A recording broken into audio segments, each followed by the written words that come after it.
In this project, we will learn how to control a piezo buzzer with a push-button switch. Essentially, when the push-button switch is pressed, the buzzer will sound. It will continue to sound once the switch is engaged, and when it is released, the buzzer will stop. Let's take a look at the objectives for this project. By successfully completing the project, we will have mastered the following items. You'll understand how a piezo buzzer works, how to wire a piezo buzzer in a circuit, the difference between an active and a passive buzzer, using the tone function and also using the no tone function. If you're ready to begin, let's get this project started. Here are the parts that we will need: an Arduino Uno, our USB cable, a breadboard, a piezo buzzer, a 330 ohm resistor and a 1 kilo ohm resistor, a push-button switch, and connecting wires. Before we get to our circuit, let's talk a bit about the difference between active buzzers and passive buzzers. We will address active buzzers first.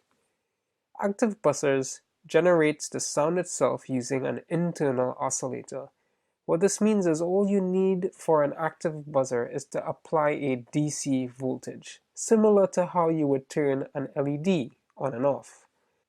Depending on the buzzer, you might also need a transistor to give a power boost due to higher current or voltage requirements. On the contrary, for a passive buzzer, you need to provide an AC signal to control the sound. In order to facilitate this, Arduino has a handy built-in tone function to accomplish this, and we will look at this in more detail a little later on in this lesson.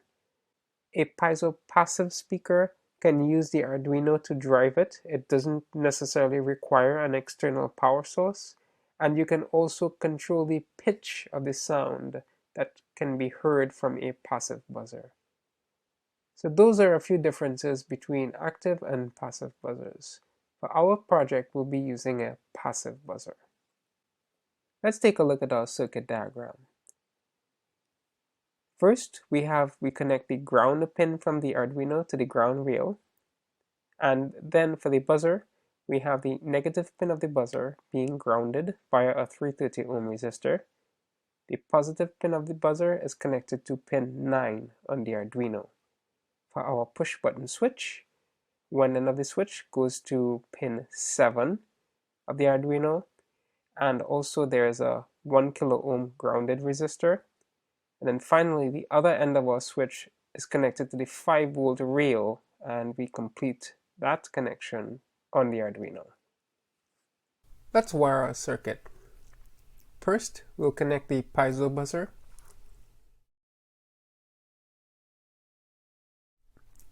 If you look at the top of the piezo buzzer, you'll see a plus sign. That's where the positive pin is, so just be mindful of that when you wire up the circuit.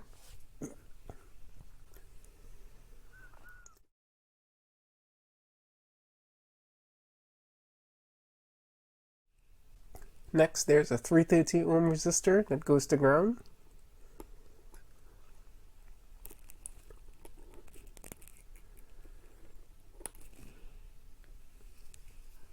The positive pin of the piezo buzzer goes to pin 9 on the Arduino.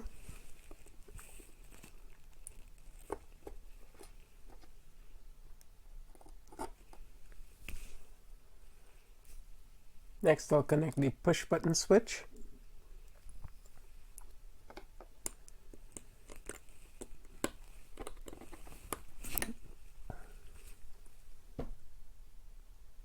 One end of the switch goes to pin 7 on the Arduino.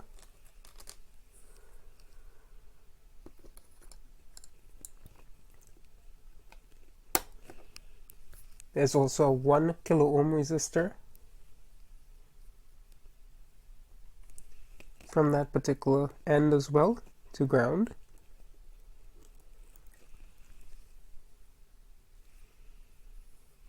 The other end of the resistor goes to 5 volts. So I'll make that connection to the 5-volt rail. And then finally we have to wire up the actual 5 volts connection.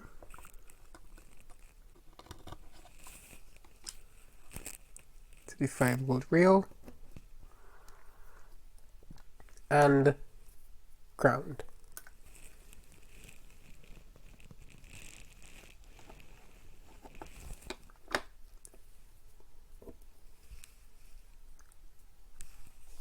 Okay, that completes our circuit diagram.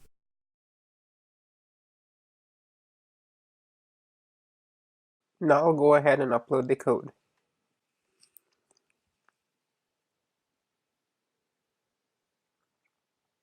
Right, now I'll test the circuit out. So as you see, when I press the buzzer, the button, so as you can see, when I press the button, the buzzer makes a sound. And I keep holding down the button, the buzzer continuously makes a sound, and as I take my hand off the buzzer, it stops.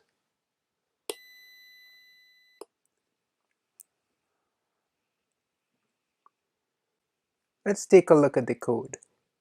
So at the top, we define our buzzer pin being pin 9 of the Arduino, and then our button pin is connected to pin 7. In our setup function, we do a pin mode button pin input, saying that we're taking readings from the button pin, and essentially, in our loop function, if the digital read of the button pin is high, that means that we need to sound the buzzer. So in order to do that, we use the tune function, which takes 2 arguments. The first is the buzzer pin, and the next is a value for the frequency of the sound. So that would cause the buzzer to sound. Else, if the digital read of the button pin is low, we call the no tune function passing in the buzzer pin, and that stops the buzzer. If we take a look at our circuit diagram again, you'll see that once the push button switch is engaged or pressed, essentially, and if a reading is taken at this pin, it would be connected directly to 5 volts. Hence, if the reading on the switch is high, we know that the buzzer is being pressed. If on the other hand, the reading is low, that means that the reading at this particular pin is directly connected to ground via the resistor. There's a break in the circuit because the switch is not being pressed. We know that we need to not sound the buzzer, and we accomplish this by using the no tune function. So hopefully that explains the operation of the circuit and how we take the measurements in code. To summarize, in this project you learned how to control a buzzer using a push button switch. You were also introduced to the tone and no tone functions for controlling the buzzer. A buzzer can be a useful component in projects as an alarm and a general-purpose auditory device. You now have the knowledge to incorporate it in your projects. Let's move on to our next lesson.